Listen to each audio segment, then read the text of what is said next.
Brandon Lampley, back today with another live stream. Man, I'm not surprised by Sunday. I'm not surprised by a 40 burger by the Lions. I will say though, I am surprised they didn't punt the whole game, and that was the first time in 4 years that has happened. Amazing to me, dude. How has this defense gotten progressively worse? I mean, it's so bad to the point where now they're thinking about experiment and kick Trae to the inside and all of this stuff, man. So I'm to this point, I'm like, man, y'all need to try something, try anything. I know it's the middle of the season. You can't make wholesale changes. Bill Belichick just talked about it, and the Patriots offense struggling. And he said you can't make wholesale changes this soon, this late into the season. It's very hard to do. So, you know, it is what it is. But, man, the 40 burger is going to bug me for a long time. But I got my co-host in here with me once again, Mr. Reed. How are you feeling today, sir? Feeling good, man. I'm glad I'm not covering that team no more. But I got a lot of insight on what the problem is. And it ain't all the coaching staff or the players. So, you know, I think some people probably say this franchise is possessed or the football god just got it out for the Jags. But I think I'm going to say it, man. I think the problem with the Jags, you can't put winning football on the football field if you don't know how to evaluate the talent. And I think that's the biggest problem. I know Mike Caldwell, I mean, I done heard from radio stations, the Jaguar fans, that he might as well just go on and pack his bags now and just resign. But yeah, you know, I mean, yeah, he's some of the blame, but you know, the thing is, they don't have the personnel, man. If you don't have the person, you know, it started with cornerback. You don't have any man coverage guys on the roster. You don't have enough playmakers on defense. And I'm questioning, I don't think they have the right defensive line coach because I don't see these guys either. You know, Josh is another thing. But, you know, Javon Walker is something else where he just keep doing the same thing week to week. And it's unacceptable, man. Unacceptable for a football team, for players getting paid. The team doesn't punt. The team I'm talking about, the Detroit Lions, go and score on 8 possessions, 8 out of 9. And the only reason they didn't score on the 9th one because they was in victory formation. So, yeah, I think it's time for changes. I mean, I don't know what it is. To be honest, Brandon, it's hard to say. This team may not even be playing as well as now as they played at some stretches last year defensively. They can't tackle. They miss tackles. They can't get no pass rush pressure on the quarterback. They can't cover. I mean, I'm like, where did it all go? What happened? I mean, they getting out schemed, they getting out quick. They, you know, 1 week, you know, I mean, even some of the good players on defense, they're not doing it week to week. And I'm gonna blame it on Trent Baalke. I knew that's where you was going. You took a long way to get there, but you got there. I knew where you was going. On Trent, man. I gotta blame it on Trent. I mean, when you lose the way they lost, you know, you're gonna have a lot of scapegoats. You're gonna have a lot of criticism. But this team is not assembled right. Yeah. I think it's a basketball team with a bunch of jump shot shooters, and they don't have enough ball handlers or enough guys who can attack the basket. I think they got a collection of players that don't fit. I think 2 years ago, they just wanted to sign Shaq Griffin because he was from Florida. He was available, and he really didn't fit for what they were doing. I mean, he had a decent season there too at Seattle, But I thought that they were just okay. We got to get a name. We got to get a name. We done lost out on the tight ends. We ain't got no name. We got to find a name. And then I'm gonna say this: as Jacksonville Jaguar fans in Jacksonville, man, we got to get off this hype wagon. It is what it is. I think this team right now, from what I saw Sunday, and I said this last week, and I'm gonna say it again. I think the Jaguars, if they do everything right, next year they could be a contending team. I don't even think next year they're a playoff team. I think that the third year of Doug is when they're going to be a playoff team. We cannot go around in Jacksonville and say they beat the Ravens, barely beat them. And then we'll note them. We praise that, oh, this is the most important game on the schedule. They're going to do this. And this team is not ready to take that mantle. They're not ready to compete for the divisional title. They don't have any consistency, and they showed that already this year. They have no consistency. And even if I was them, I mean, you might disagree, man. I mean, it get to a point, I say if they lose the next 3 games, I don't even know if I would play Trevor Lawrence. I mean, it's almost to the point for what? He knows the system, coaching staff coming back, at least Doug Peterson coming back. I think there's so many more parts that's got to be added to this team that I think a good practices can get things together where he get the timing down. I don't even think it's a point right now, timing and all that kind of thing. The season is over. To be honest, even when they played the Ravens, the season was over. But I think they got to do a lot. I think they got to do better scouting. I mean, if you want to win in December, you got to win in the off season. This team didn't even send anybody to the Senior Bowl. For obvious reasons, they was looking for a coach. The things was going on, and during that time in February last year. Yeah. But you can't win now if you haven't won in the off season. And I just think that you can't, a lot of people saying, well, they made a mistake with Walker. Shouldn't have been a number 1 overall pick. Should have got Hutchinson. I don't know about that. I don't know about that either. Because I'm not from what I've seen, yeah, he got 7 sacks, but from what I've seen from him, like they praised him so, but from what I've seen from him Sunday, anybody could have made those plays that he made Sunday. So either one of them, I don't think they missed out on a great talent in Hutchinson, and Walker seemed to be is what he is at the moment. But did you know second highest paid defense in the whole league? Yeah, I saw that on Twitter. I said, Lord, that pissed me off. I wish I hadn't read that. But where that comes from? It comes from bad. I mean, let's be real. Who assembled the team? Now, Doug got some parts of this because they were, collaborating and all that. But some of these bad defensive talent is a carryover from a year ago and when the other coach was here.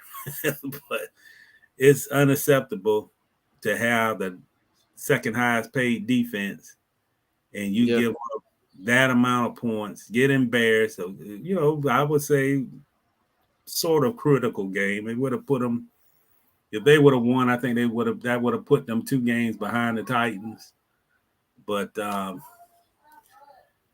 just think the Jags, I think the hardest thing for us fans, I'm going to just put me in the fan and you in the fan. I think the hardest thing for us, we can't accept losing. This is our team. We live in Jacksonville. We want to cheer just like those fans in Buffalo.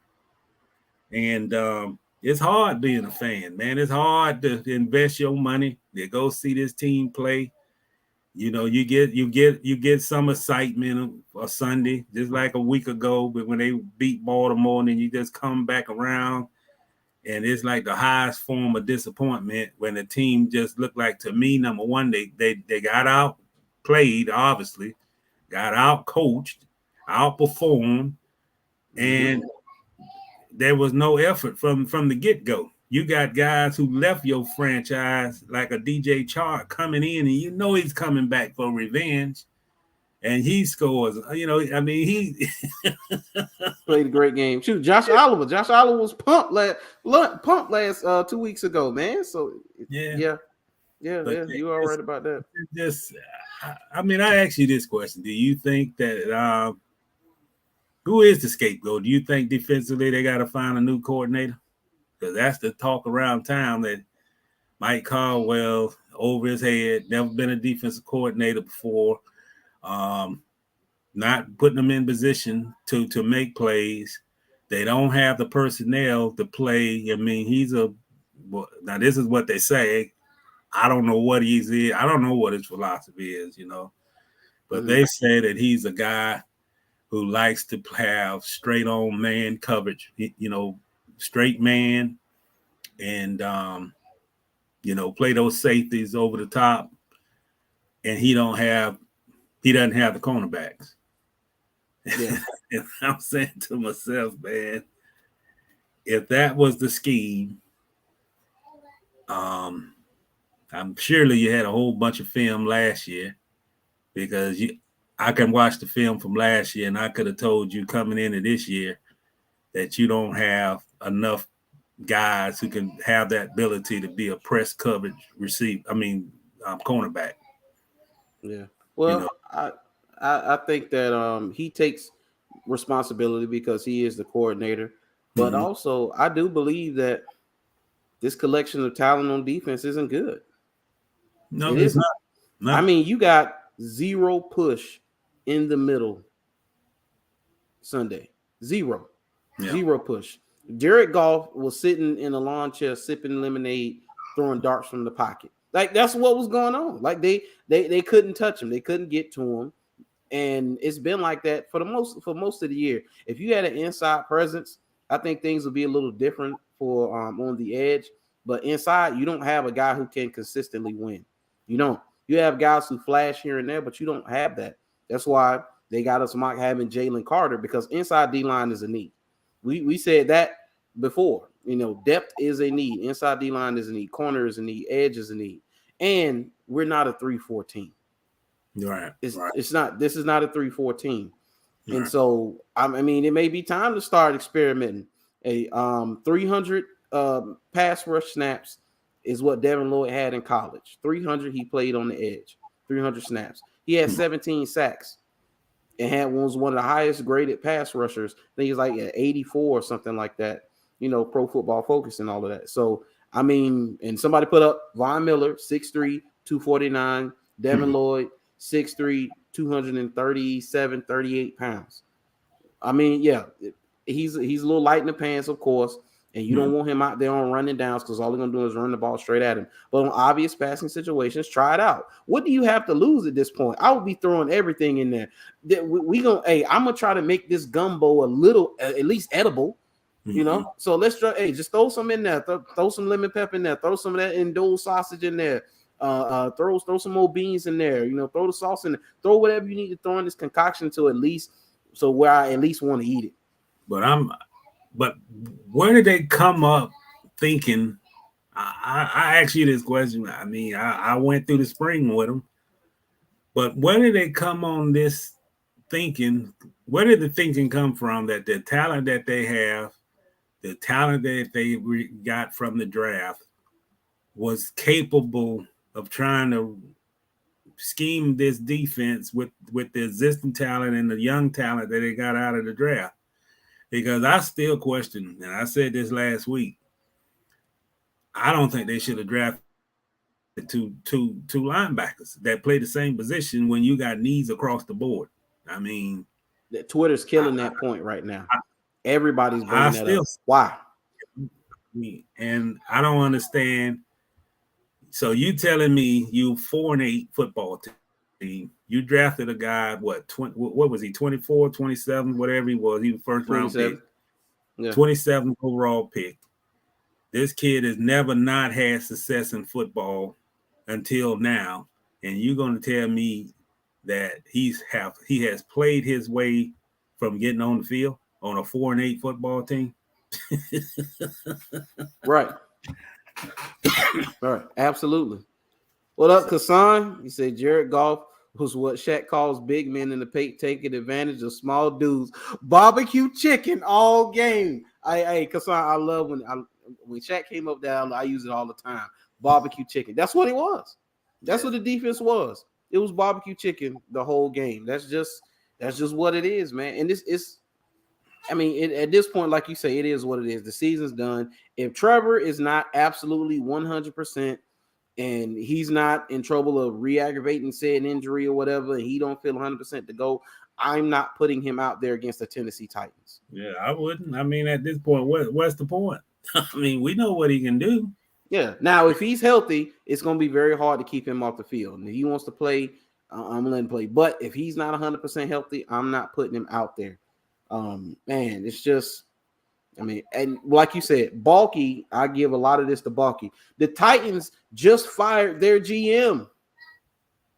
The Titans GM, his team that he constructed has more wins than the Jaguars, almost more wins than the Jaguars have had in the last 3 seasons. Man, I was about to put on my Twitter, Jack. I mean, I'm being real with all the fans. I'm being real with you. I think the guy's a bad GM. You can't have a bad GM on a team that don't know how to win, because I say this. I mean, I don't fault him picking Walker number 1 overall. I don't fault that, but maybe what I do fault is that whoever coached the defensive line on this team, because I see the same thing from him. I see the same thing from Josh.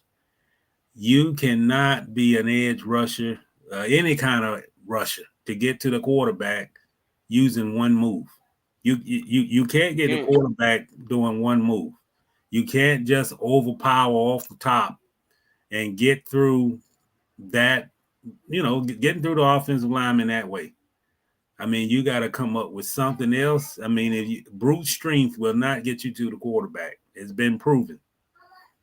And I don't see anything these guys are doing. I think sometimes Josh Allen is close to the quarterback and he's getting pressure, but I don't see spin moves. I don't see Walker using his hands.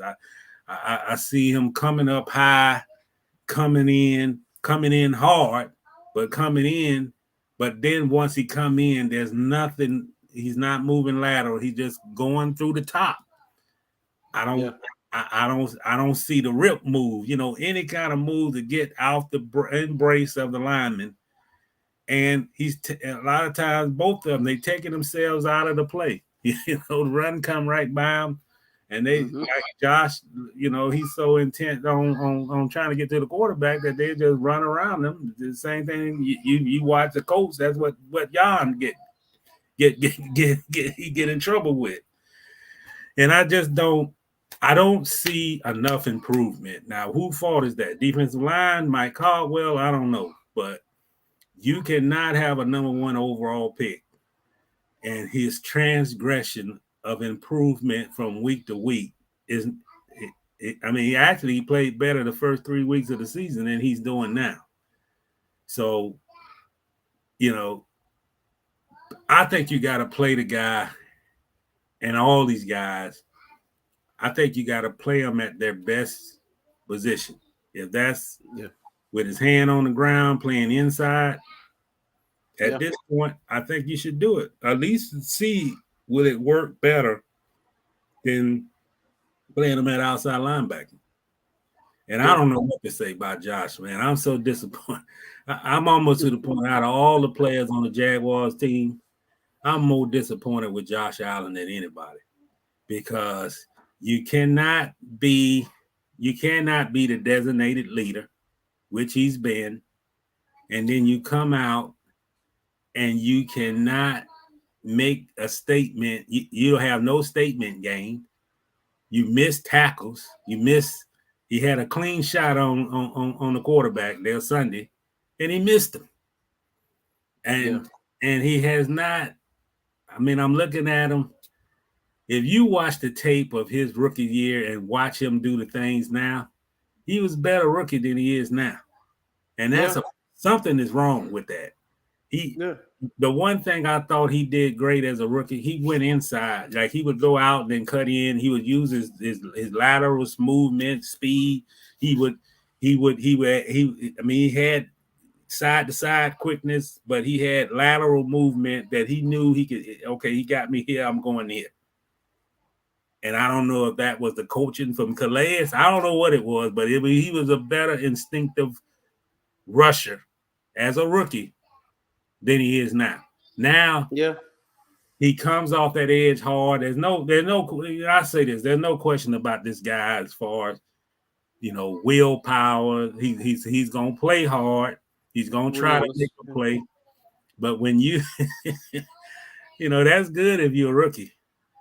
But when you 4 years in and you're not making plays, then that don't mean anything. And I don't know if the guy done lost his confidence. It don't look like they getting the right coaching up front. They just look like they afraid to try new things. They're just gonna try, I call it the Taven Bryan way. You just gonna go straight ahead, bull rush, use your strength against strength, and try to get straight ahead and win the battle by your strength. And because even Trayvon from time to time, he had some rushes where you like it was a little flash from the first couple of games. And you like, man, that kid is powerful. Then disappear. But now, it's just like they by now they got a telephone book on every one of their moves.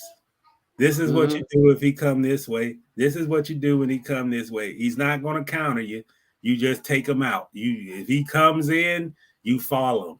You ain't got to worry about him cutting on your inside or on your left shoulder, cutting in and any of those kind of things.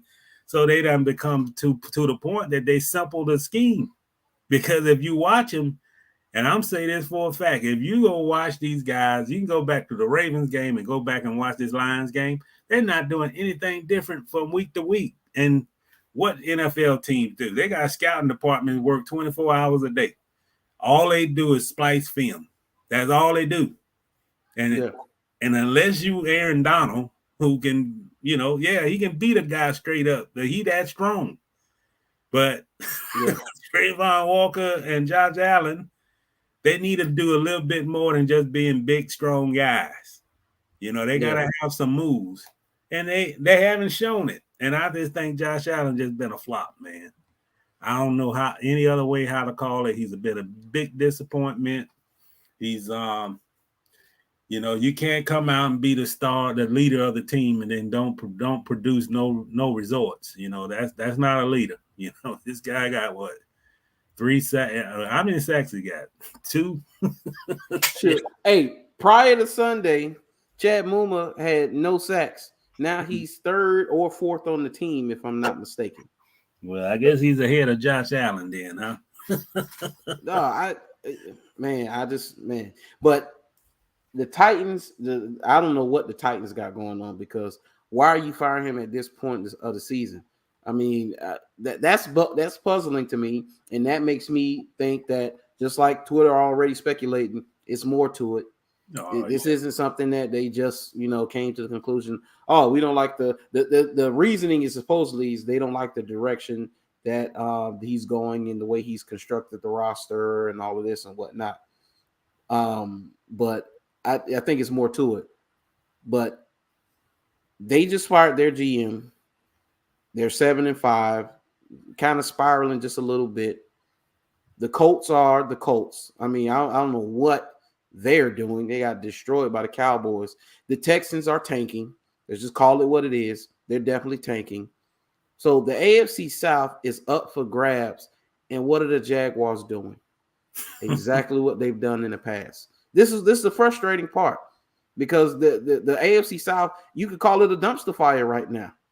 Because the Titans, I have no faith in them going forward. Only faith I would have in them is the fact that Mike Vrabel is their coach, and he's a great coach. And I think he can figure it out. If anybody can figure it out, he can figure it out.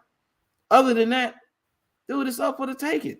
But Jags are going to jag, and it's going to be what it is. But hey, Shab, you see that? That's how you do it. Fire Balky, get him out of here. And now supposedly this, and I seen a report where supposedly from Lock and Four, Jason Lock and Four, supposedly that the shakeup in the front office is coming, and Balky would basically get stripped of his duties. He will retain a role, but he won't be GM. And supposedly it's going to be more power for Doug Peterson or something like that. And so, that's rumor. So where there's smoke, there's fire. So we'll see what's going forward. But I mean, this is too little, too late, because this is something that should have been done. Yeah, it should have been done this time, February, January, whatever you want to. He shouldn't have been back. He cannot evaluate time. Nothing wrong with the man, no personal or anything like that. But you got to have a vision for your football team. And even before they hired Doug, you should have, I think he should have evaluated what the issue was a year ago. I mean, when Urban was there, offense not, I felt that the bigger problem was the offense not scoring enough points. So what that means, all the concentration on the quarterback. So all the attention is on Trevor and all the pressure is on Trevor. So you want to have weapons. I don't think they got enough of them. And I think that when you draft a number one overall pick at any position, particularly on the defensive front or outside linebacker or whatever it was with Trayvon Walker, then you got to make sure, man, that this is where he's most comfortable. This is where he can make the most production. And then we could go. It's like you go inside and then out. You don't go outside in. So if he played the position inside at Georgia, maybe they should have started him at that. Get him the proper coaching. And I think that's an issue. And that's not Balky's fault with the coaching. That's Doug's fault with something clicking between the defensive line coach and all the linebackers coach. I mean, whatever it is, it's not clicking. These guys should have more production, and they should not have the same look on the film for 5-6 weeks in a row when they're doing the same thing and they're not extending, they're not, they should have 3-4 moves that they can go in the toolbox and take out and use. And the only thing you see these guys doing is the same thing. Now, some of Josh probably might be Josh. I don't know, because I think a veteran at this point should know how to get to the, not just get. I think he can get to the quarterback. He just can't make a play. But I don't think. I mean, to be honest, I just think Trent Baalke does not evaluate talent. And you cannot be a good GM if you can't have a vision and you can't evaluate talent and you can't assess the needs of the team. If you're going to hire, whatever it was between the time that they hired Doug and the time that, between that window of Doug being hired and Doug hiring Mike Caldwell as the defensive coordinator. I mean, all of this was done before the draft. Yeah. Then you have to start mapping that roster. So if we're going to play this style, we need the players to play the style. If not, then we're going to have to do something else to fit the system to the players that we got on this roster. Something happened where these guys can't play zone coverage, and they definitely don't have enough quality cornerbacks to play press coverage. And that's the problem, because if you go back over the whole season, the soft spot in the defense was they'll drag a receiver over the middle, and this was the same problem a year ago. They'll drag a receiver across the middle, and he'll come in behind the linebackers in front of the safeties.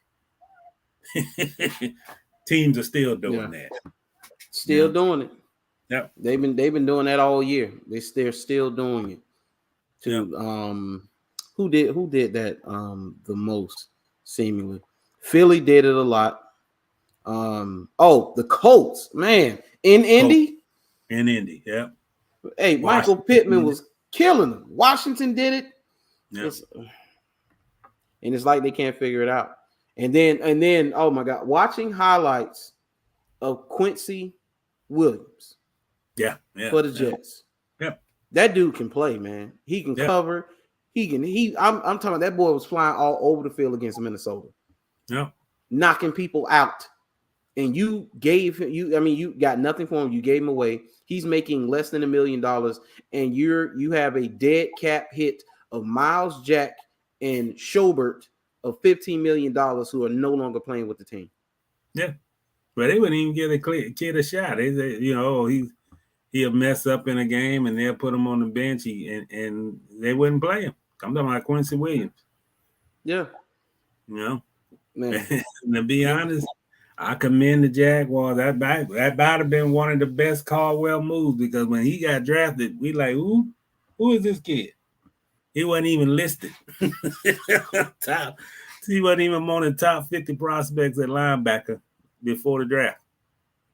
But what they did, they gave up on him. No vision. Gotta have immediate success. Can't visualize what this kid can become. And they just make them expendable. And to me, talent evaluation means everything, man. You know, I question their cornerbacks. I question, Darius Williams. I think the best position he plays is outside linebacker, not nickel. But will he get a shot to play outside linebacker? No, they're gonna say, well, you don't look like he's big enough. And then you'll go with playing the 6th or the 7th round pick starting at the other cornerback spot. Mr. Dewey. I mean, he's a great hitter, but you get him isolated in coverage, you think he's gonna break up some passes against a speed receiver or tight end? No, he's not.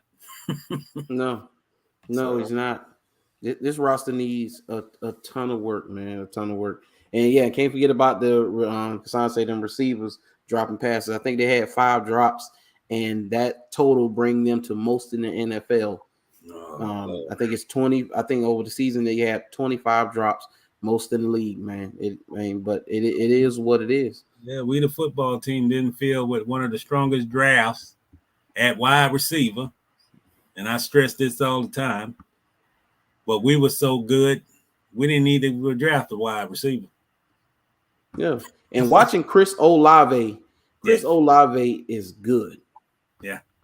Watching him last night, just killing it, man. And I'm like, him, Garrett Wilson, man, I'm like, come on, man.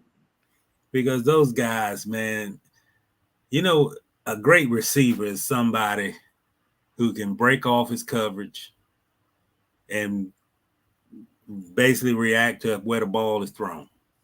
He can break that coverage, get in position to make the catch, get yardage. And we ain't got those receivers, man. We don't have them. We got guys who can catch, but we ain't got a guy who can adjust his route in action. Kirk is the only one. Yep, just his route in action, get the ball, fool the receiver. The play ain't designed always to have to come back from the ball. So instinctiveness is, I got to come back and get it. Or I got to go make a fake on a route, come up, go back and go out. And that's how they get open. These receivers here, they stick to the book. Oh, what is it? Hook and curl? Okay, we go to hook and curl. So Trevor getting chased all in the pocket, and the guy that just running the hook and curl don't adjust his routes.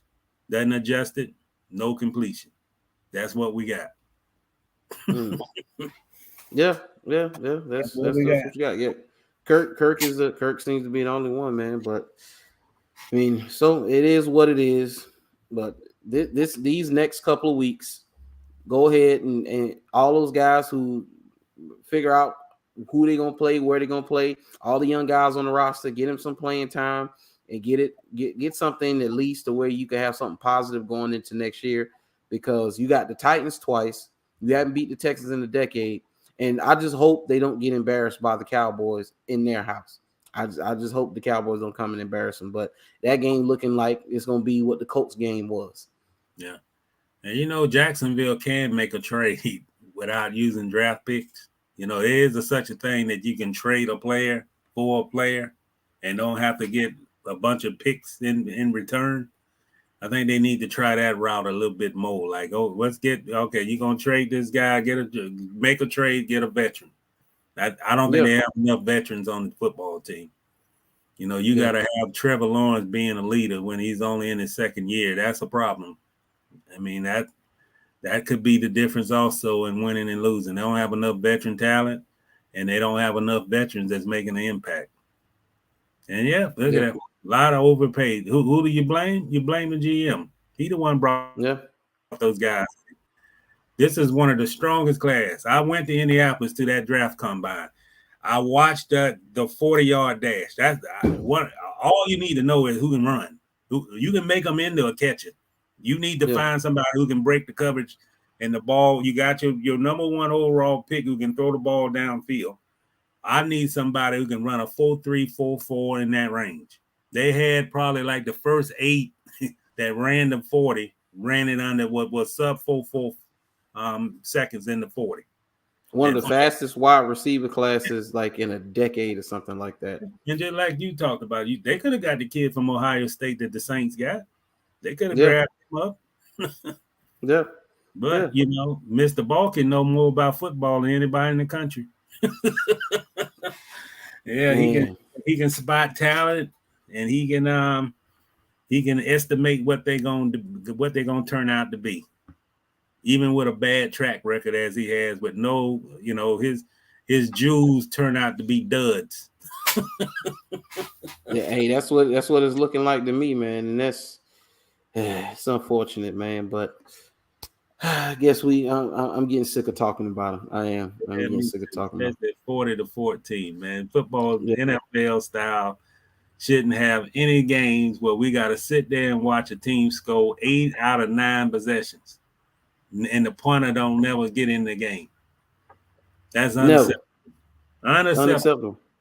The punter they never punted for the whole game. Yeah, he was sipping Kool-Aid on the sideline. I saw him. I think he was eating a ham sandwich at one point. Oh, and I can't forget Cam Robinson, absolute barbecue chicken. Yeah, he's another one. He play hard every 3 plays. $18 million for that. They say out of and you take Pro Football Focus rankings how you want to take them. Some people like they're not good rankings or whatever. All I need to know is he's ranked 45th out of eligible tackles. It's 32 teams. He's ranked 45th. He's not even the top 32. Yeah, but they wanted familiarity. I would have got Teron Armstead anyway. I said that. I would have took Teron Armstead. Signing him, I wasn't like, man, that's the worst thing they could have done. But Teron Armstead was a clear upgrade to me. Yeah, and he was available, just like you say. He was available. So he didn't make 18. Well, I don't even think he signed for what Cam making. No, I don't think he's making the same thing either. But man, it is. Yeah, back to the GM. Back to the GM. Yeah, but we're gonna leave that Jag talk right there because I'm getting sick of it, man. And we'll see what Sunday yields. I just don't lay an egg, man. Go out, be competitive. Don't lay an egg, and keep a wrap Trevor and bubble wrap if you have to. Keep your future protected at the very least. Well, I'm predicting that the stiff arm will come back and he'll make he'll get about 184 yards. I'm talking about that bulldozer. Oh man, yeah, because I know they pissed off. They're mad because they got embarrassed by the Eagles, and he had his worst game in like 3 years or something like that. 11 carries for 30 yards. So he's eager to make up for that last week. So yeah, I could see a Derrick Henry career game coming Sunday, and this is my prediction. I could see him having 175 total yards through the air, on the ground, total yards, 175 plus total yards, and 2+ touchdowns. maybe one through the air, one on the ground. I can see it. I can see it Sunday. Yeah, me too. I see a blowout in the making. Yeah. They don't, they don't win in the house of horrors, man. And Tannehill isn't good right now. He hasn't been good. I also want to bring out that was the last game that the Urban Meyer era ended when they got beat down 20-0 in Tennessee. Yeah. And I can see another one of those games, 20-0, something like that.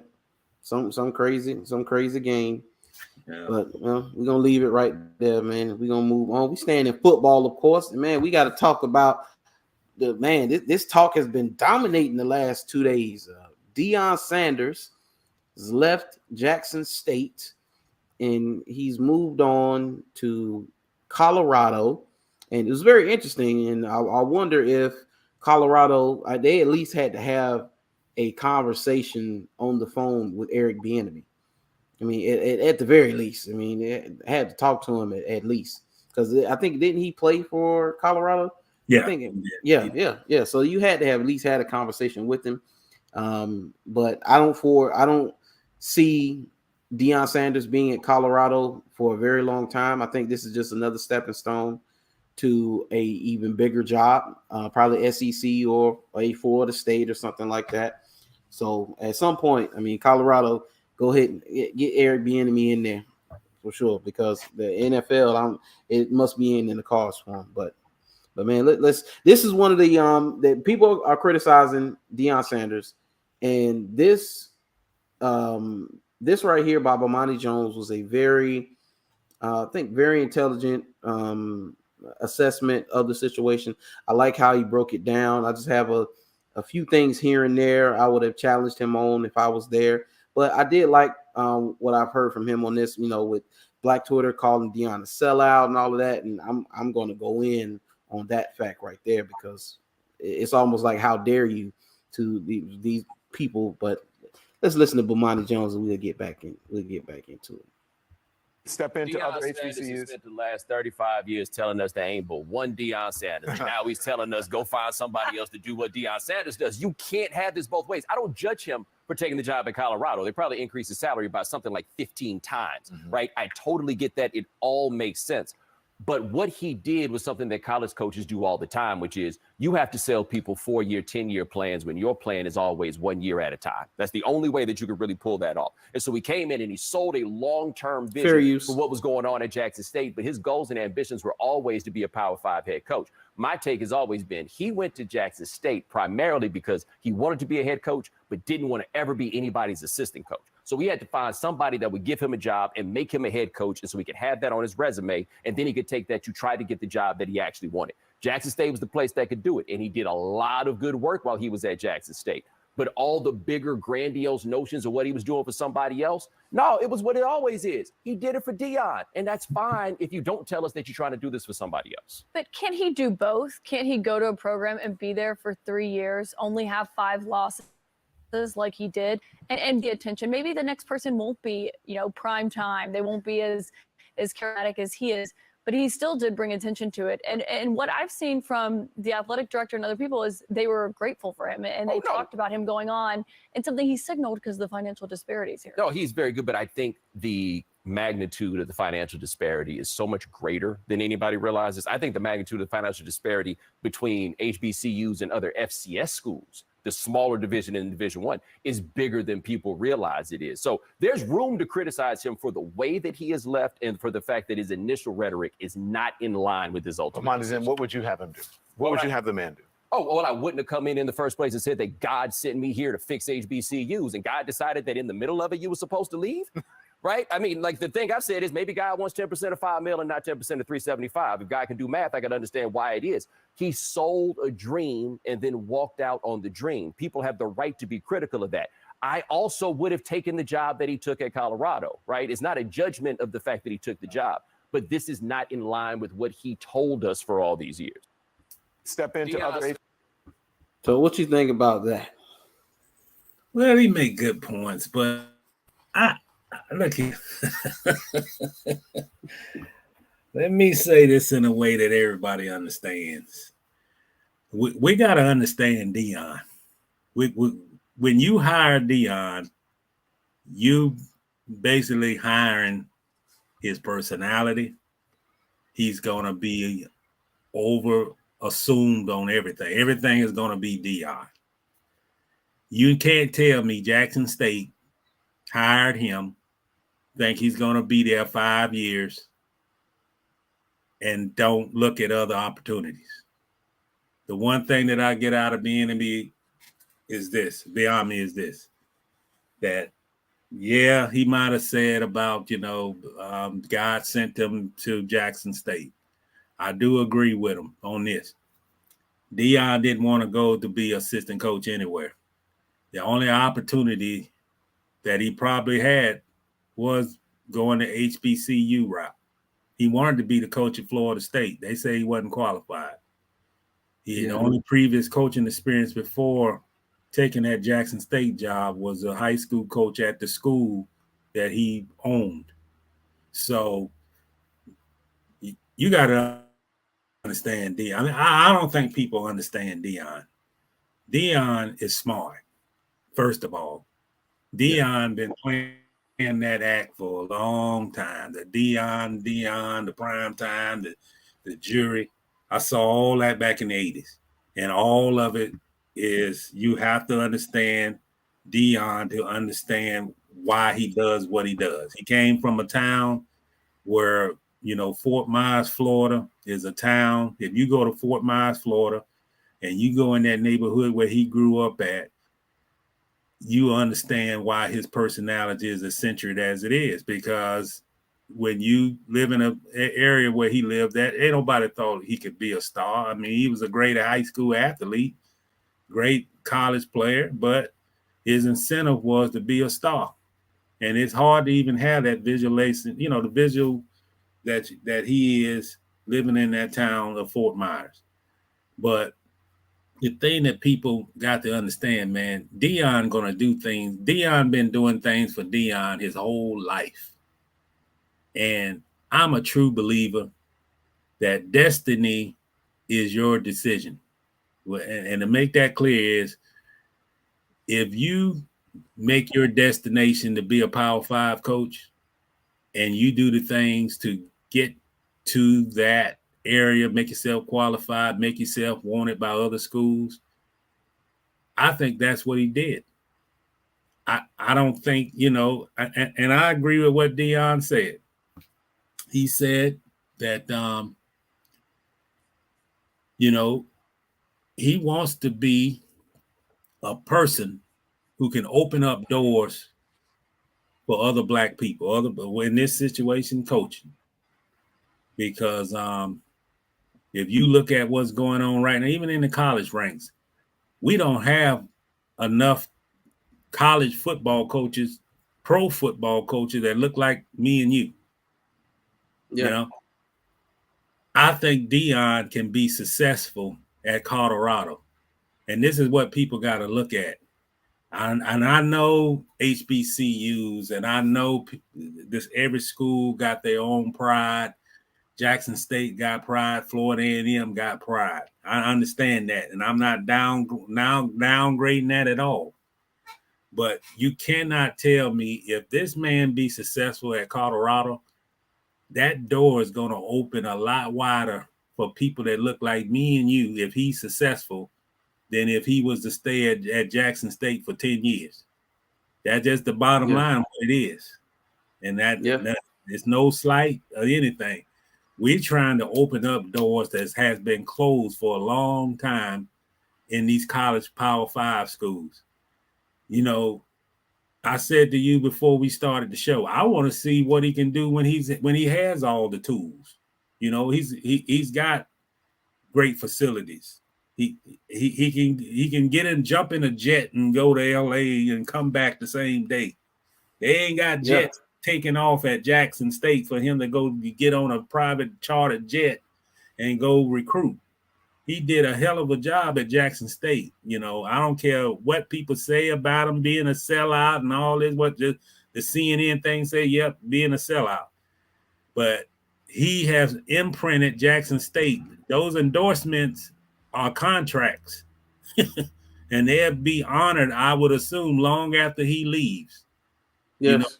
You got a program in the city of Jackson, this school. Don't think that just the students are going to the game to fill up a 55,000 seat stadium in Jackson, Mississippi. He has put the program on the map, and it should stay there. They should hire a person who can continue what he started. But when I always believe this, you leave something if you brought it to better condition before you took it. If it's in a better place, then when you arrive, you've done your job. He's done his job. And we have no idea what he's going to do in Colorado. But he's done his job at Jackson State. And I said this before we started. Man, it is not easy. You want to know what his commitment is? You couldn't get me to move my family to Jackson, Mississippi. I don't care what the job, how much it pays, or whatever. I would not uproot my family to go work in Jackson, Mississippi, and I don't know when the end game is for me to go somewhere else. It's just my preference is a city with that tradition is still, in my opinion, stuck in some things that may never change in this, and it's in the state of Mississippi. But he did, and he won. So there's no more critics saying, because I kept up with all the talk about, he basically solicited himself that he wanted that Florida State job. You know what all the comments was? Oh, he can't coach no big school like Florida State. He got no experience. I heard it. I remember. No experience in coaching. I mean, what is this? This ain't high school.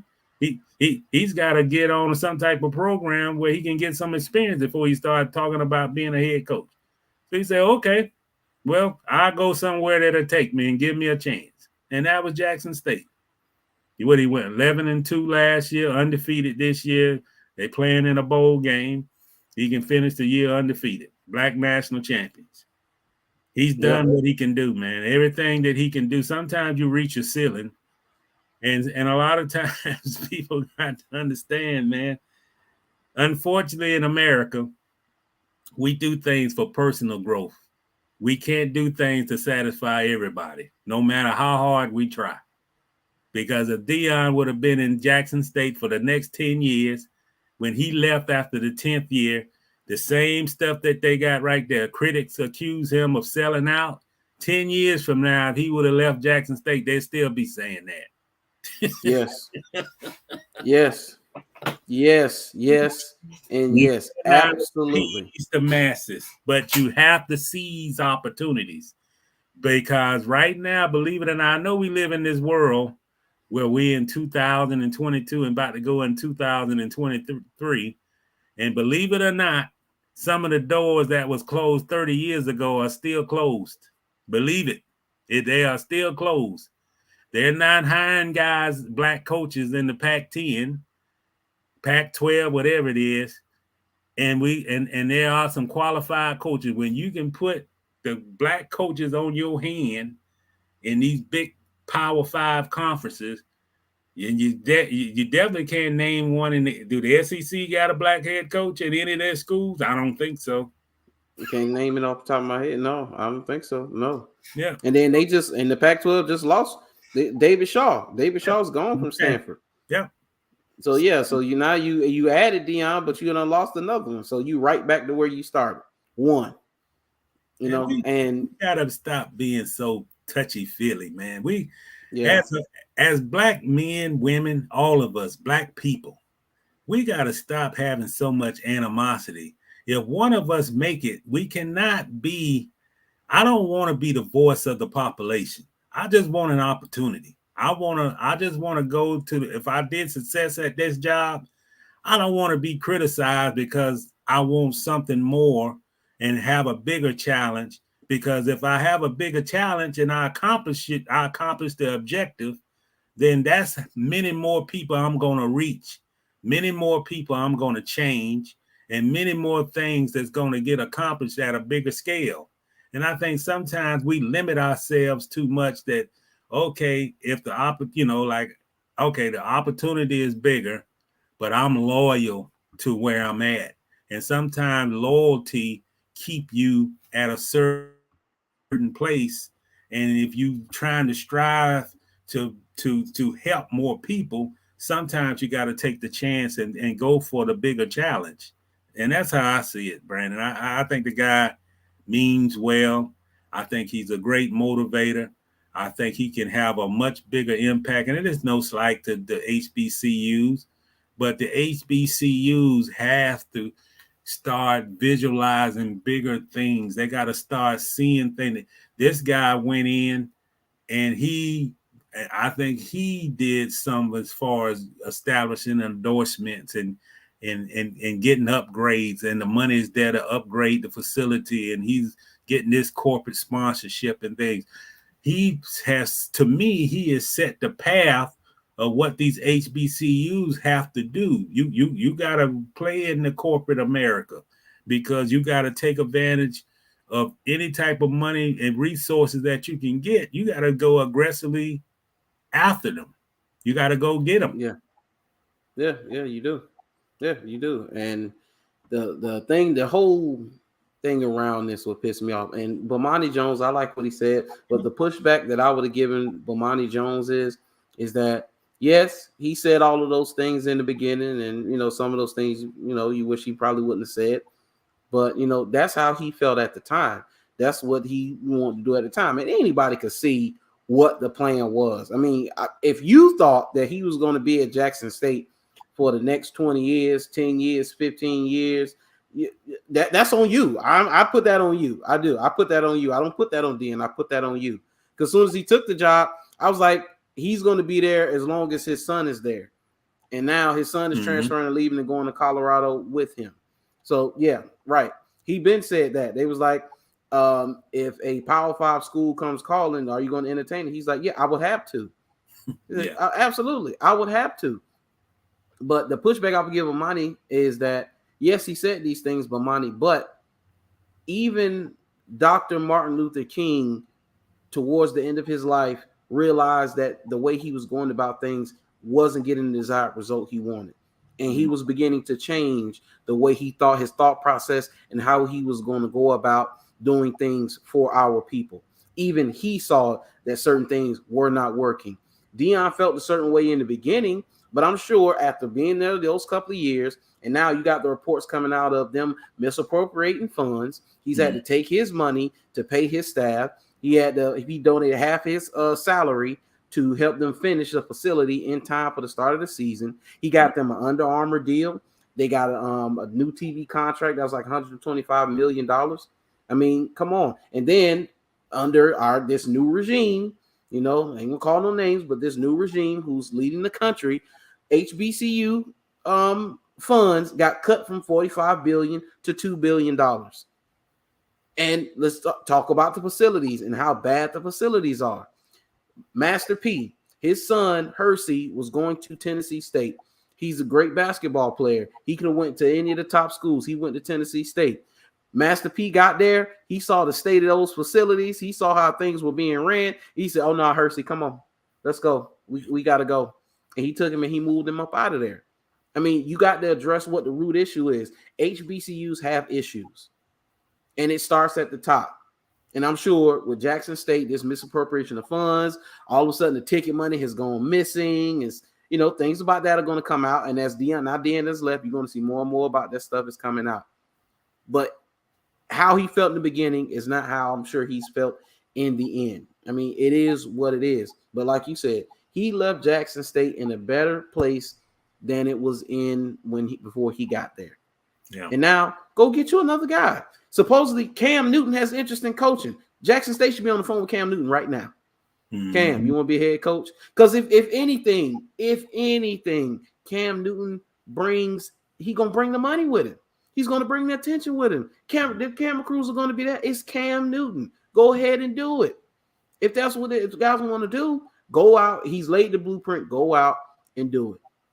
But what they'll do is, he's just gonna use it as stepping stone. So what? How about you be the pipeline to Power Fives? Hey, coaches, come coach for us a couple of years, and you see our previous guys are getting Power 5 jobs. You'll get all kind of guys who are ready to coach football, ready to put in the work.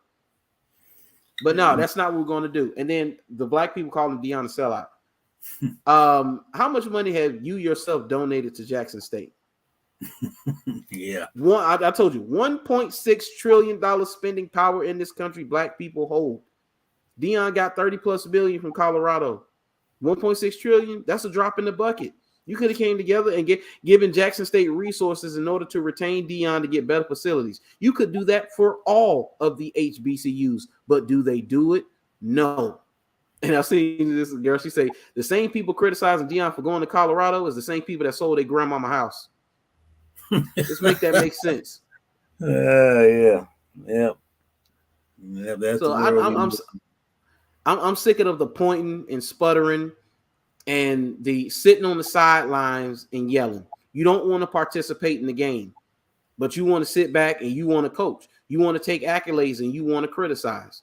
No, people are sick of it. And this is why we can't retain our best and our brightest, because you're not beholden. Black people are not beholden to the community, but because the community does not pay them. If the community paid them, we'd be beholden to the community, but we don't. So you lose your best and your brightest. And it's been an ongoing saga, and it's going to continue to be that way as long as they keep doing what they're currently doing.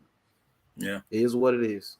And you got to, sometimes we hold each other in a higher pedestal than what we should be holding them.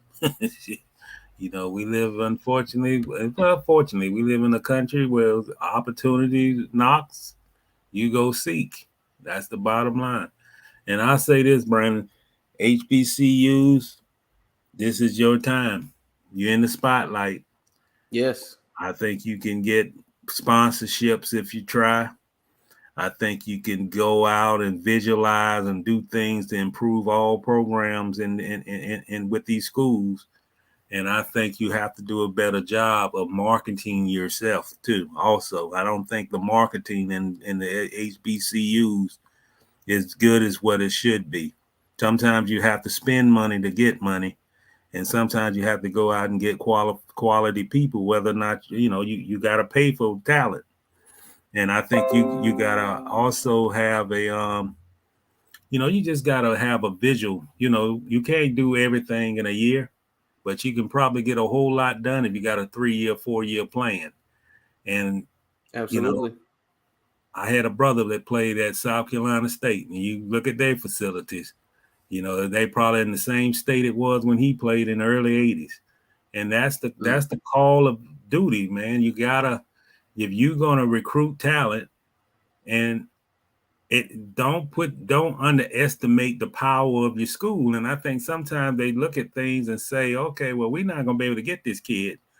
But if you invest in your program, continue to invest in it. Call out the graduates. Call out, get a funding started. But you got to improve those facilities.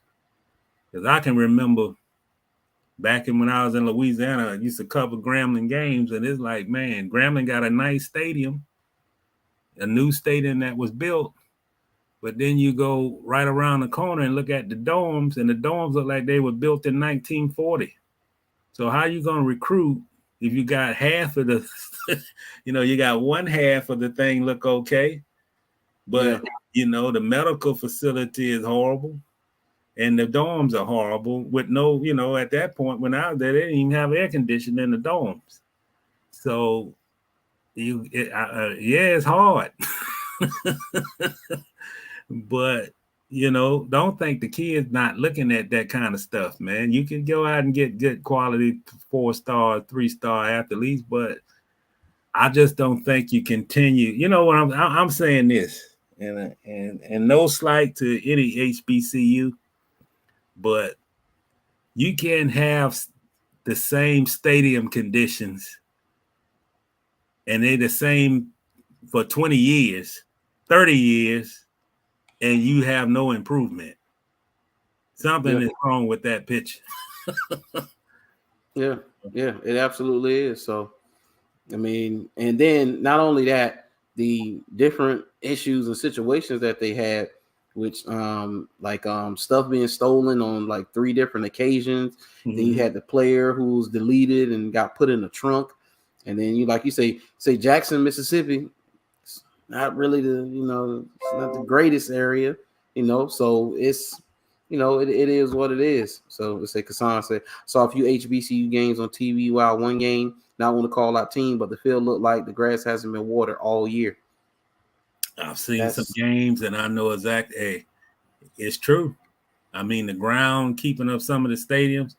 I've seen some games where it just looked like it's big patches and no grass. I mean, those are things. If you put these games on TV and you put games on TV, you getting people watching, and you want to make your best. Come on, man. It don't take a whole lot of money if you coming on national, even if it's ESPN Plus, and you're gonna be on television around the country, and you got big grass patches in your like holes in the turf. Then come on, man, something. So you know what that says to me, and I think it's the same thing when we talk about the WNBA. Mm-hmm. A hard look at leadership. You have to have a hard look at leadership. Yeah, it's coming from the top, man. Yeah, it's a hard look because like I understand what somebody will say. Well, Brandon, I would love to give my money. I would love to support the HBCUs. I would love to support my alma mater or any of these schools, or I would love to have supported Jackson State, but I don't trust the leadership and I don't trust how they're going to use these funds. Yeah. And right then and there, it's kind of like, man, it's hard for me to be like, oh, just give blindly, because that's not what people want to do. Mm-hmm. Then they're not just giving blindly. If I'm giving money to say a Florida State, I know where that money's going. A-Rod donated like $1 million to the University of Miami, and now A-Rod can go see where that money was going. Dr. Dre gave millions of dollars to USC. I'm sure he can go to USC and see where that money went. But the money I give money to Jackson State. How do I know where's my money going? Are you going to be transparent about where it's going? But it is that's what one it of the is. problems right there. What you say, you got to be more transparent, and you got to address the issues. I think a lot of time in some of the HBCU schools is that the priority list isn't where it need to be at. There's so many hands being taken, and you want to get this done, you want to get this done, and then some of the things like athletics get the tail end of the stick instead of the other way around. And I'm not saying like everything should go to sports, but there is one thing about sports, man. Sports enhances it enhances the publicity of your school, and you need to have, like, if you go to Bethune-Cookman, you go right down the road and you can look at Bethune-Cookman facilities, and I think it's in need of an upgrade. Yeah. But I'm not saying it got to be done overnight, but I'm saying, like, hey, man, if at least try to get something started with a pot going on, so 10 years from now, we're not looking at the same thing we're looking at right now. And I just think that's some of the problem. You go to Fort Valley State and Prairie View. I've been to some of those places, man, and we sitting in bleachers look worse than some of the high school stadiums. You can't have colleges playing on high school fields at some of the schools. That's what it is. They don't have their own field. They're playing at a high school stadium. So some things, you gotta clean your house. You gotta. And I've even heard Deion said a couple of times, not this year, last year. He was the coach where he had his stuff in the locker. Somebody stole his jewelry and all that out of the locker. He was talking about some of the challenges that he had that first year there when it came to, they didn't even have a staff of fully qualified trainers. And I saw his practice field before they put the money into the practice field, and that practice field was unacceptable. I mean, I don't know no other way to say it. You know, I can go to Yancey Park on Sutel Drive here in Jacksonville, and the place where the Forest View Association play had a better surface than that practice field before it was upgraded by Deion had. You know, no turf. It was just tore up sod, and it looked like, you know, a middle school team shouldn't have no business practicing on that field. And this is just Jackson State. You know, let's talk about some of the schools that ain't in the limelight and what those players are going through because they love the university, you know. So I say bravo to Deion, man. Hope he does well at Colorado. Yeah, bravo to Deion, man. I do. I hope he does well, and you know, use this as a stepping stone, and you know, go because all this is going to do, because he's going to be successful there. Because the measure of success at Colorado isn't going to be the same if he was at, you know, one of the blue chip schools like a Florida State, Ohio State, Alabama, Clemson. You know, he wins 8 games, 9 games, or he busts out a 10-win season at Colorado. That's success. You know, that's success. Go to a nice bowl game. Then don't let him get to a major bowl, one of the top bowls, you know, and they get him ranked. Then let him have him ranked. Have him ranked for a couple weeks in a row because they won 1 game last year. Yeah. 1 game. So, and you know, Brandon, I gotta do a topic. I ain't a journalist no more. I don't represent the Florida Times Union, but I got my little phone out, and I do not want Herschel Walker to win that election in Georgia. Right now, he's up by 1 point. He's 50.9 to Warnock at 49.1. I do not want Walker to win that election, man. I'm just being real. I've already prepared for because I had a feeling. I was like, I got a feeling he's going to win, because it's not about what they're voting for. They're not voting for Herschel Walker. They're voting for the seat. No. Yeah, that's it. So they could be like what it is right now, 50-50 split. So if Warnock wins, they got a majority of the Senate, 51-50. But politics to me is almost worse than sports, because you know, we still got a knucklehead for whatever reason. This knucklehead still got power, and this Donald Trump talking about like changing the Constitution, and we got nobody in the Republican Party that's guts to just say that's un-American, that you cannot be a country of freedom, and you got a knucklehead who's saying he wants to change the Constitution, and we got nobody in that party who can stand up to him, and this fool about to run again. And then you got this Republican Party right now. They already control the House of Representatives.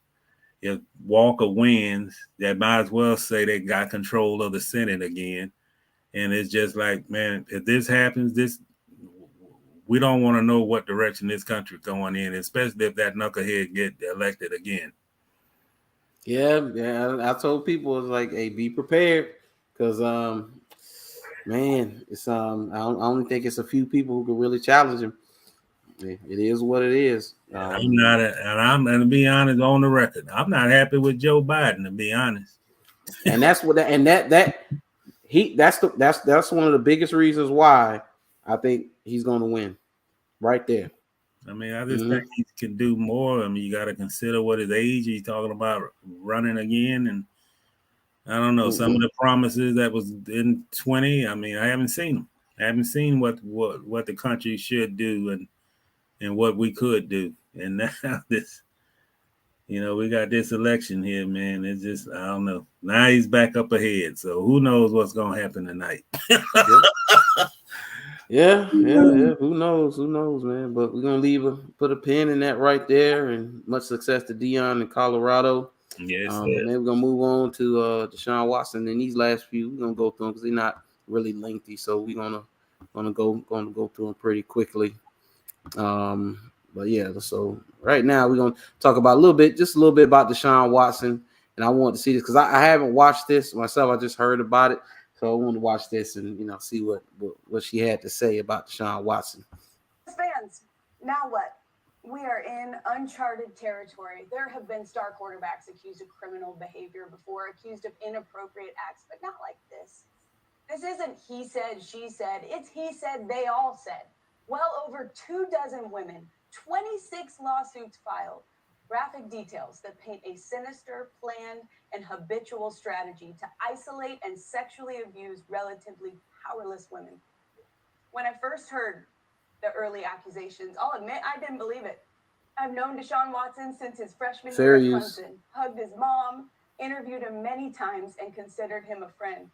I've only personally experienced him as kind, humble, and loving. And if I kept a list of players least likely to do something terrible, he would have been at the top. But as is always the case, those genuine feelings are judicially irrelevant because I have absolutely no clue what this man has done in private. I don't know how he treats women when no one else is around, and none of us do. So we have a clear but uncomfortable choice to make, one the Cleveland Browns already made with their money. Is he a conniving predator or a sympathetic victim? A wolf in sheep's clothing or prey to manipulative liars who only see dollar signs? Are we privileged enough to not really have to think about it? Unaffected enough to just move on and cheer as long as he serves his purpose to win games and generate profit, right? He missed 11 weeks and paid a fine. He has not been convicted of anything, and he vehemently maintains his innocence, but he also apologized to the women he impacted. This isn't about admitting mistakes and promising to do better. We're all flawed, and we shouldn't require more out of a ball player than we do ourselves. But this is about whether or not Deshaun Watson is a serial sexual abuser. Unfortunately, we probably won't ever have any conclusive resolution. But this I do know. I am skeptical of literally anyone, including someone I know and care for, who won't admit to a sin that even the most pious among us haven't avoided. Deshaun said he's never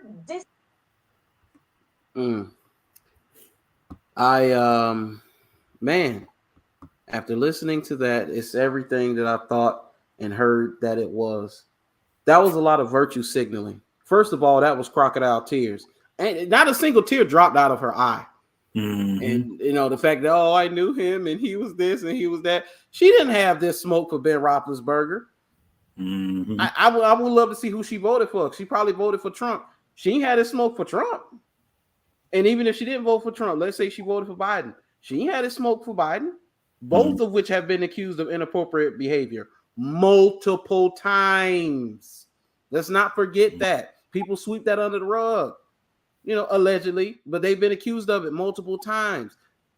This right here, and I hate, I know why, but man, black men get disrespected so much, man. It's our fault. I would agree that it's our fault, but this is disrespectful.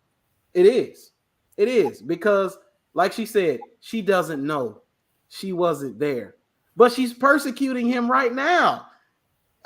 I thought she had some information that we didn't have. This is amazing to me. But where's the source? This is ESPN, right? Yeah. This is ESPN, and this is why ESPN is a dying network right here because of people like her. This is why right here because I came here to watch football and get my football information, my sports information. I didn't come to hear you listen to you virtue signal about what you think about it. I don't care. You are not catering to women on this network. You're catering to men, and I don't care to hear that because that is BS. Because you don't have this same fervor for men of other races who've been accused of the same thing. I don't want to hear it because it's disingenuous. It's disingenuous, but it's also, let's go back on her words. He went through the court process, and the court didn't find enough evidence to prosecute. Twice, right? So, where did we get to the point where they didn't?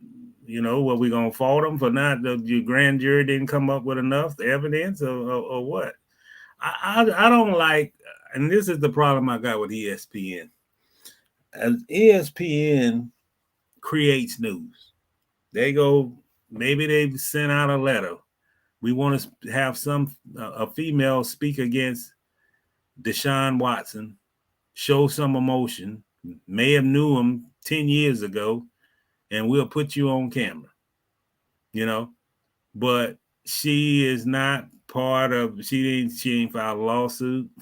She's not part of this case, but we want to have a crying head on to get the emotional side of this situation, that she's been impacted, even though she wasn't part of this. And I just think that's not the way you carry your news out. To be honest, if they were newsworthy organization, then you don't save news until the day that he throw the first pass coming off a suspension. If you want to talk to her, then maybe you should have talked to her the day that he got the suspension.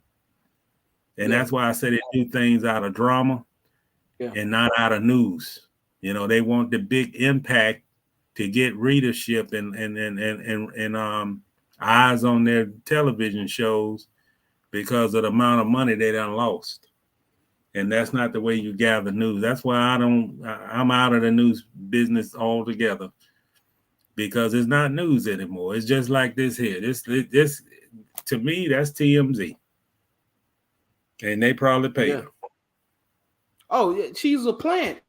It's obvious that they put her on this show strategically to do that. Why she didn't do this on ESPNW or something like that, or a woman-centered show? Why didn't she do that then if that's what she wanted to do? Nobody wants to hear this. Nobody cares. They don't care. You didn't care about Roethlisberger. You didn't. Mm-hmm. And let's not forget. Oh my God. I just forgot. I just remembered. Where was she when Robert Kraft went down? Yeah. What was that then? Did you say this about Robert Kraft and him coming back and not serving any suspension time and pretty much paying off people and getting his tapes destroyed? She said nothing about that. Yeah. Man, I can't take him serious no more, man. I can't. I ain't took them serious for the last 10 years. They're just not a news gathering organization. They might as well just be TMZ, put a little caption at the bottom, say we pay for interviews. You got anything in, call us. We'll send a camera out and we'll pay you. We want emotions. Yeah. We need viewers. Yeah. We pay too much money to have these NFL and all this stuff that we buy. We need viewership bad. So I don't respect them no more, man. They used to be a great news gathering organization. They used to have great programming. I don't buy what they selling no more. ESPN, even the NBA coverage, everything got to be created. Yeah. It's getting to the point where now that, I mean, that's all the sports network have become. Like you said, it is a TMZ because they're slowly losing their grip. I know ESPN ratings and their viewership of their shows. I mean, I know it's tanked. I know it. I would love to see what it was just 2 years ago versus what it is now. Yeah, I would love to see it because I know they're losing. Yep, losing money, and they don't have a plan. They don't have, and that's what's wrong with these news organizations. Even CNN, they don't have a plan on how to attract viewers or how to attract people to all of their products that they have for the offering for the audience. So they just, it's out of desperation now. It's not like, okay, well, I can trust the news. I can trust their judgment. I can trust that I'm going to listen or watch something that's true. They don't put that integrity in it no more. They just want to have the most sensational. They want to have you to talk about it the next day or the next minute. And that's, unfortunately, that's where the news media cycle is going now. It's not about putting the work in and, okay, we want to do a great piece on, I would have been more moved. I'll just give you an example. I would have been more moved if they would have had a sit down with Deshaun Watson, get his take on what it's been like to be on suspension, what he learned through this whole situation, and what would he do differently? that would have been more impactful to me. That would have been a better news story. And then you just go out, and this is what they did. Okay, we go out and get a pretty face, put her on TV, get us some emotion come out, and that's how we'll tell this story. Who had nothing to do with anything involving Deshaun Watson. I mean, that's where we're at right now. Everything is melodrama and reality. No substance. That's it. But we got reaction. That's it. Yeah, that's it. So, yeah, well, we're gonna leave it right there. It's a joke, and I haven't seen anything come out about the individuals who supposedly attended the game or whatever, because all that was a publicity stunt. It's virtue signaling once again, something for show. But it is what it is, and they got beat down. Texans got beat down. I was like, man, look at that. Man, but we're gonna move on. We're gonna stay in football, and we gotta bring him back up because we did a show. I would say that show was probably about 2 months ago or so, where we talked about how Von Miller got all in his feelings because he went through his girlfriend's phone and found out she was dealing with NBA player Bol, and he was just so disgusted and upset that she was dealing with Bol. Hey, and it's funny because Bol is playing pretty good basketball right now. Mm-hmm. But now I guess they made up. She went over to the house and she probably said, "I'm sorry, Daddy," and probably hung from the chandelier, curled his toes, and he accepted her back. And now they expecting their second child, and I'm like, man, Von, what's going on, man? You already put a business out there. You shamed her and all of that. Now you're having another child with her. So whatever happens out of this, he deserves it. Whatever issue he deserved it. He's asking for it. He's asking for it. So I read a little bit of this. He said, Von Miller is getting close to become a father of two. His girlfriend, Megan Denise, has confirmed via social media account that she and the NFL star are currently expecting their second child together. Making use of her Instagram account on Friday, Megan posted a series of photos that saw her flaunting her growing pregnant belly. She's also included a close-up look of a red ink tattoo that read "Bless." He said in the caption, who's currently celebrating her birthday, wrote, "Another year, another blessing, 2/9/2023. This year, my day is about you, Bubba." Made the same baby twice, adding a smiling face, holding back tears, a red heart emoji. Added 9 weeks left until I hold you before revealing her unborn baby's name.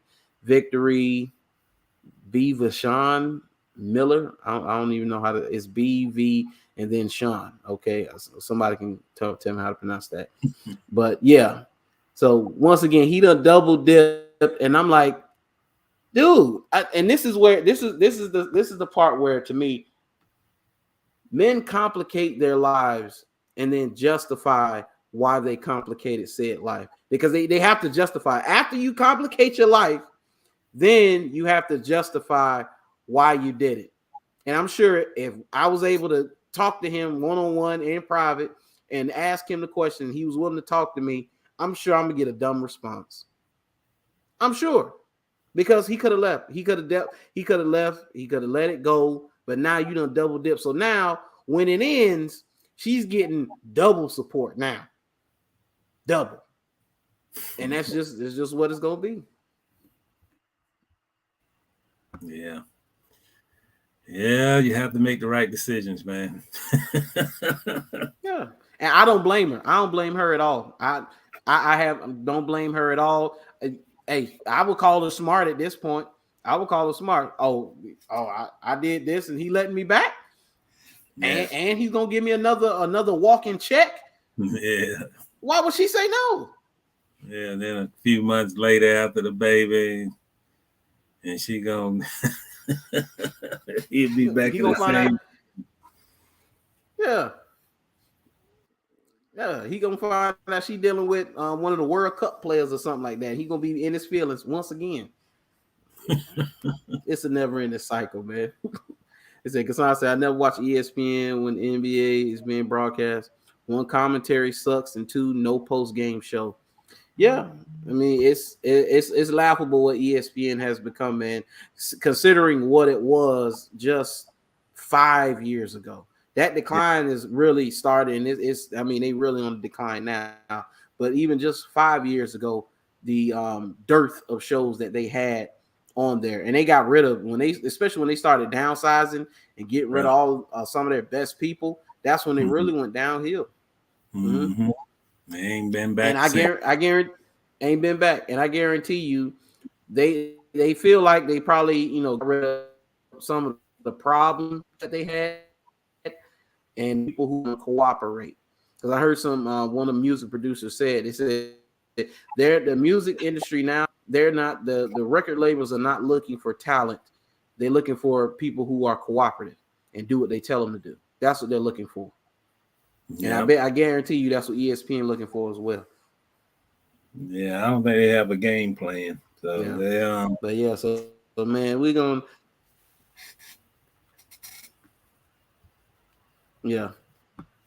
so we're gonna leave it right there with Mr. Miller, and we're gonna revisit that. I have a feeling we'll be revisiting that shortly, because one thing babies do is babies complicate things. If you had issues and now here comes the baby gonna complicate it even more.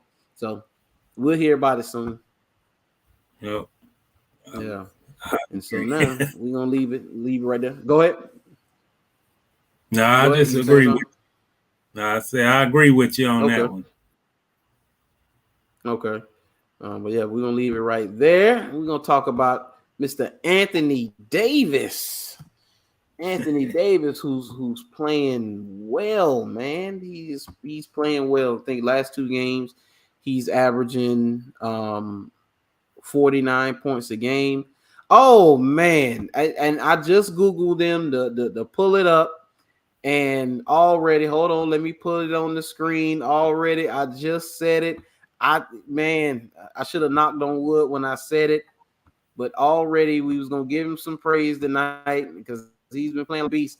Anthony Davis exit Lakers calf game with flu-like symptoms, will not return because they're playing the Cavs right now. Oh yeah, we knew that was coming. How many games in a row he played? I just said flu-like. Oh man, I think like 10 games in a row, something like that. Yeah, where they playing in Cleveland? He got a little cold air and got flu-like. Went on the bus without a check. I just said it. I said, man, he's playing good. I said, you better enjoy it because he gonna get a paper cut and he gonna be out for the next 2 months. And boy, look at that. Already he's left tonight's game with flu-like symptoms. And I wonder what his stat line was before he left, because this was late in the first quarter. So I'm guessing he was sick to begin with, and then he tried to give it a go and couldn't give it a go. But man, already we were just about to give him some praise, and the Lakers have been looking good. I have seen from them, and even Russell Westbrook. I think he's really settled into his into the role that they got for him. They say Los Angeles star Anthony Davis left the Lakers game against the Cavaliers on Tuesday night after the first quarter. Flu-like symptoms, will not return. Davis, who scored 99 points in the previous 2 games, scored only 1 point in 8 minutes. Dang. He didn't attempt the shot while adding 3 rebounds and 2 assists. Lakers announced early in the second quarter that Davis was done for the night. The 8-time All-Star was named NBA Western Conference Player of the Week after averaging 37.8 points, 13 rebounds, 3 assists, and 3.3 blocks in 4 games. Davis scored 55 in Sunday night's win in Washington. He scored 44 in the previous game against Milwaukee. He's averaging 28.6 and 12.8 rebounds in 21 games for the Lakers, who have won 8 of 10 after starting 2-10. Man. AD can't Cleveland without his big coat, man. That's what that is. Game to do the game without a big coat. Wow. That's amazing. He too soft, man. That's the problem. Yeah, he said, Kassan say this must have went down when I wasn't paying attention. I'm watching the game part-time and listening to us. Hey, Kassan, I've been keeping up with the score because they've been going back and forth with Cleveland. And it is what it is. But he had been on fire, man. He's playing well. And they had him in the early running. They had him as an MVP candidate. He looked like dominant Anthony Davis. He looked like he was fully healthy. So thankfully though, it's flu-like symptoms. You know, so he got the flu. You know, it could be the Rona. You know, who knows? But he got the flu or whatever. So it's not a ligament or a broken bone or, you know, a pulled muscle or anything like that. So thankfully, that's just what it is. You know, they get some fluids in him, and he should be ready to go again soon. But man, they play tomorrow, so I bet he won't play against Toronto. Oh, they play Toronto tomorrow. Yeah, they might not be available for that. Yeah. Dang, I was just about to talk about him because I watched that Wizards game. Yeah, dude, he's been dominant. He's been what you've been saying that he should be, what you don't see from him.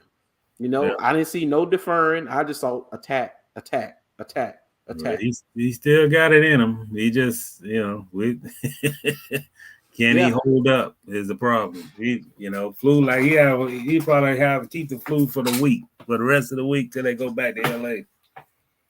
Yeah. Man. Poor Anthony Davis, man, he can't catch a break because you know, injuries is something, you know, stuff that you can't really control, you know. So, you know, it is what it is. But man, that's something. That's something. He didn't even take a shot tonight. Took one free throw and grabbed a rebound and called it in. Yeah, they didn't even take a shot tonight. Man. But we'll see what's what's moving forward. I think they started to kind of figure it out too. The Lakers. Yeah. They didn't won 8 of their last 10. I think they, you know, started to figure it out a little bit, and you know, they can keep this up, and if they can stay relatively healthy, they'll be a tough out, man. They'll be a tough out for a top seed, especially when Anthony Davis plays this way, and Russell can give you an efficient game without the turnovers. Yeah, because you know what LeBron is going to give you. Well, actually, the three of them been playing together well. They actually, like Westbrook, been on the floor with AD and LeBron. They've been able to push the pace and play some defense, and they got one of the guys off the bench been scoring some points for them, you know. But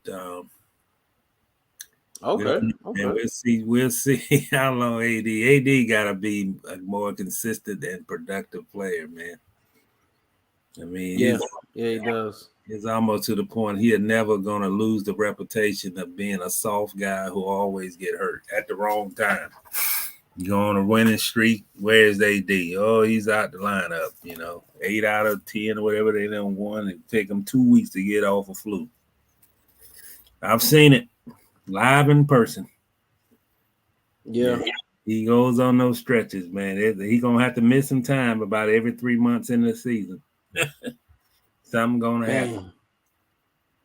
Man, yeah. I said it, but I remember I said it. I said, hey, I gotta enjoy this streak, you know, while he got it cooking, because at some point, I didn't know when, and I didn't know how severe it was gonna be. I said, but at some point, it's gonna be a little rough. It's gonna be a little rough. LeBron had the same flu-like symptom, and he suited up to play. I bet he wouldn't took himself out the game and went to the locker room. Oh, hey, maybe not. Let's see. Kassan say, as Charles and Shaq calls him, Anthony Street Clothes Davis, living up to his name. Can't wait for a post-game show tonight. Oh yeah, especially Chuck and Shaq get a hold of this. Oh yeah, they love ragging on him. Yeah, but you know, it is what it is. Yeah, if he put himself through that, man, AD is like a paper towel. He just ripped through, and you cannot stay without having something go on and miss games, no matter what. No, you can't. You can't, and that man, it's been an issue. Yeah, it's been an issue, but so man, we're gonna leave it right there. We're gonna stay in basketball. We're gonna get into this last topic with Mr. Trae Young, and supposedly him and Coach Nate McMillan had some type of disagreement, and you know, I guess parts of their conversation was leaked to the media, and you know, And you never want that to happen. Private conversations with coaches and players, or between players or anything like that. Things that want to stay in house, and I don't know who leaked it, how it got leaked. It's even like with the Warriors and the Draymond Green and Jordan Poole situation. That came from right inside the building. Somebody recorded the surveillance cameras and sold it to TMZ with the quickness. Yep. So but yeah, they situation. But this is what caught my eye right here. This interaction between Trae and a reporter. Let's see. Let me before I play it. Say Hawks guard Trae Young this morning answering all the questions about missing Friday's game. Being made public. His displeasure with private conversations being made public. Worth the listen. So let's see. Situation. I mean, we're all grown men here, and there's sometimes we don't always agree. And I mean, it's unfortunate that private situations and private conversations get out to the public, but I guess that's what the world we live in now. But I mean, I'll just focus on basketball and focus on helping my team win, and that's what I got to get to refocus it on. But what's public was that you not at the game, so why weren't you there? Man, it's not you. It's not you at me, bro. I'm curious. I mean, you're leader of this team. Yeah. Yeah, I mean, it's hard for people who don't know the full situation to understand it. So, I mean, it's like I said, it's a private matter again, and it made public, which is unfortunate. And if it was stayed private, it probably wouldn't have been as big of a deal. But like I said, it's unfortunate. My job and my goal is to win a championship, and that's all I focus on. But you can see the perception, though, Trae. You are a leader of this team, and when you're not there to support your guys. When you're an outside guy like you are, you don't understand in a private matter, in a private situation. You should probably stay on the outside. And like I said, it's unfortunate that everybody has to understand and know a little bit of the details that went on inside. But, I mean, inside here, we're all good. And, I mean, if you got any more questions about that, then you can talk to somebody else about it. That's all I got to say about it. Again, I respect what you're saying about the private of the locker room, the private of the practice court. We're not here. I guess it's just a public thing of you not going to support your teammates when you're healthy about not going on the bench. So where's the disconnect there? If I was healthy, I would have been playing. But, I mean, John was in a boot, and he was still at the game. Yeah, but you don't know the full story. Again, no, I don't want to.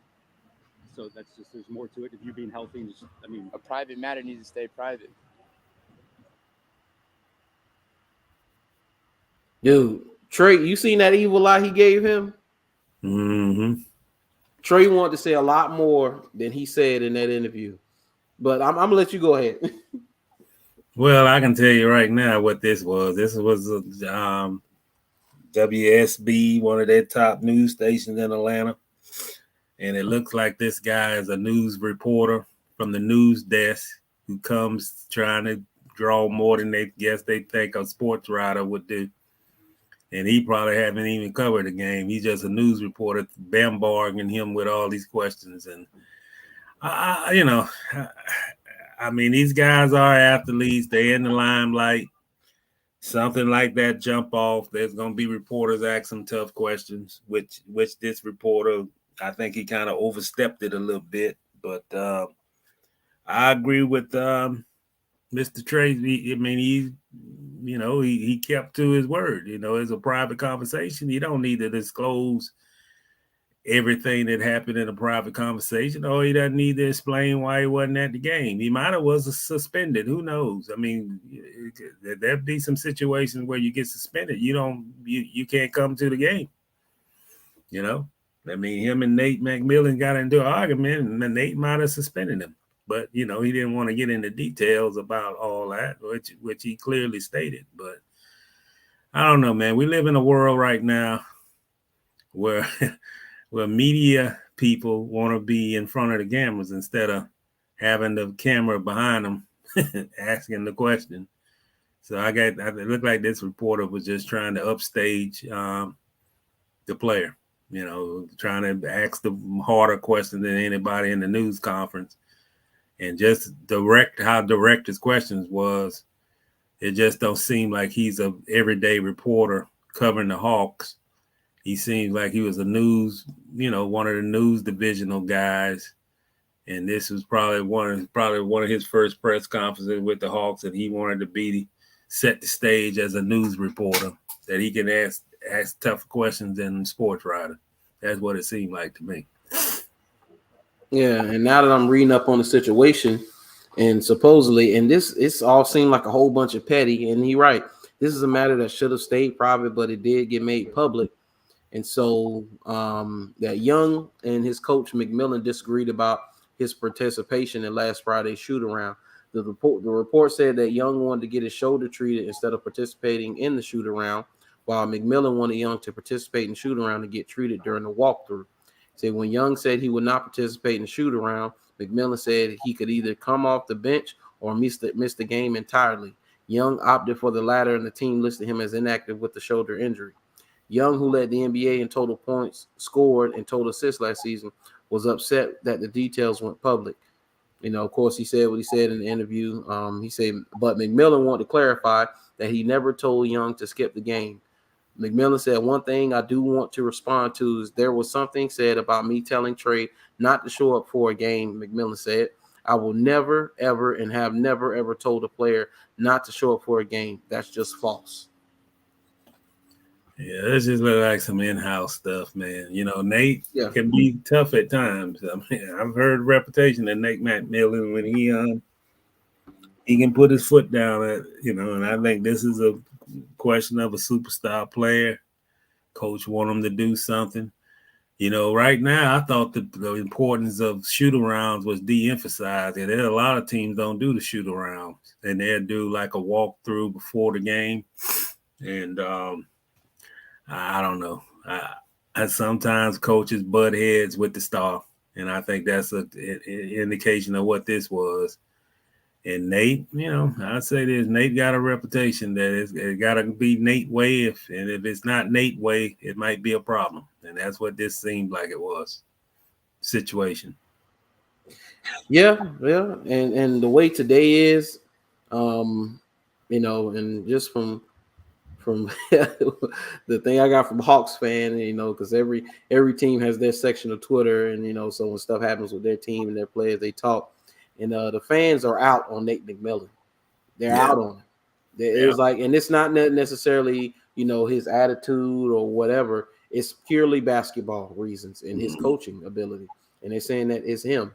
He's the issue that the Hawks are having, you know. And now, of course, everybody's like, oh, you know, now blood is in the water now. So everybody's like, hey, call up, hey, Miami Heat, you need to be on the phone. Lakers, you need to be on the phone.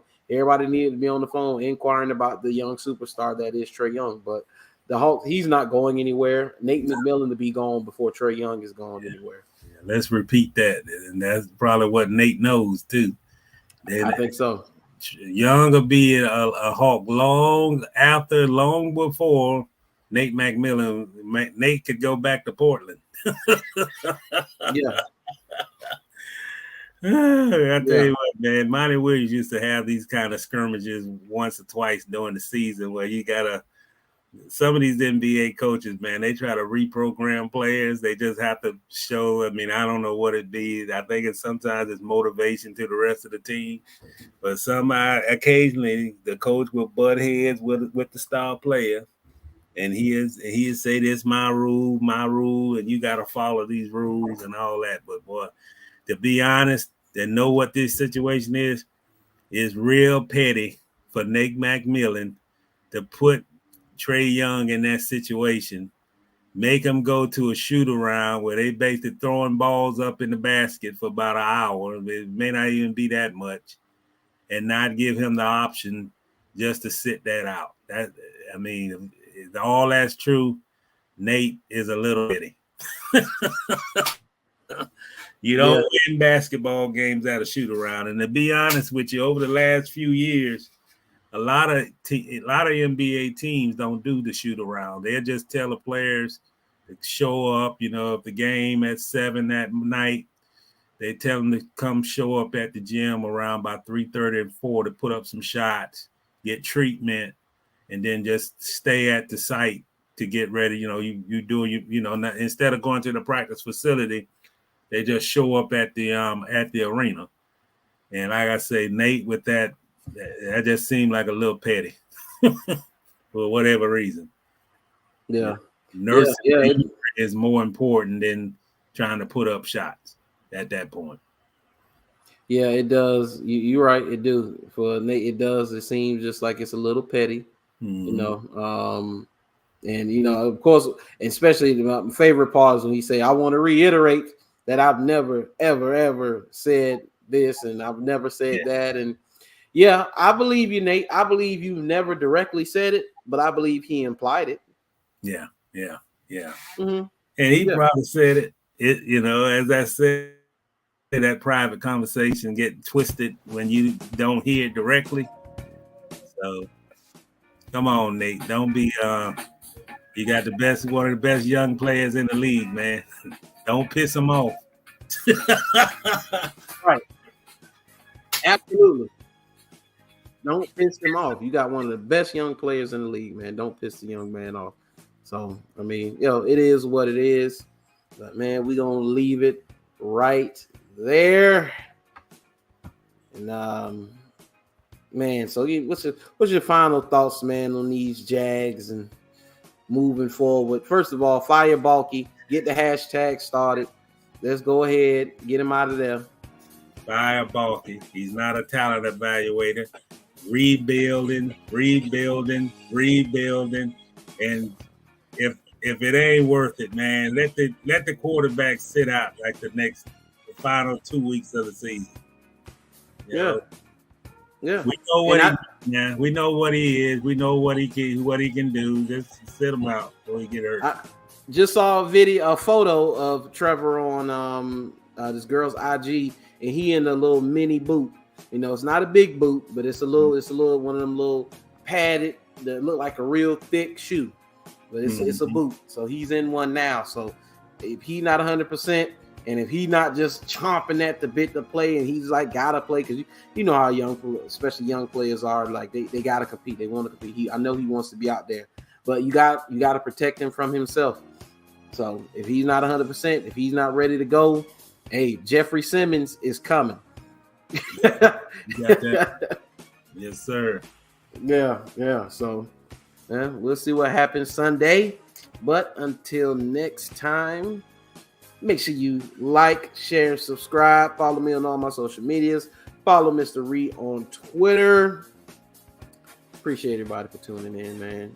You guys are the best. Yeah. I know. I don't know if anybody on Facebook saw this because of the way the StreamYard was having the issue with Facebook. So, and I think I made space on here to be able to rebroadcast it to Facebook. If not, I think I could pull the video from YouTube and I'll probably replay it tomorrow night because I seen nothing from Facebook, no comments, no nothing. And you know, we usually get a lot from Facebook that people watch regardless. So mostly it was some issue. So, but you know, a few people don't see it on YouTube, but I'll rebroadcast it for Twitter, not Twitter, but Facebook. But once again, appreciate you guys tuning in, and we will be back with more live streams. We are out of here. Peace out. Peace out, y'all.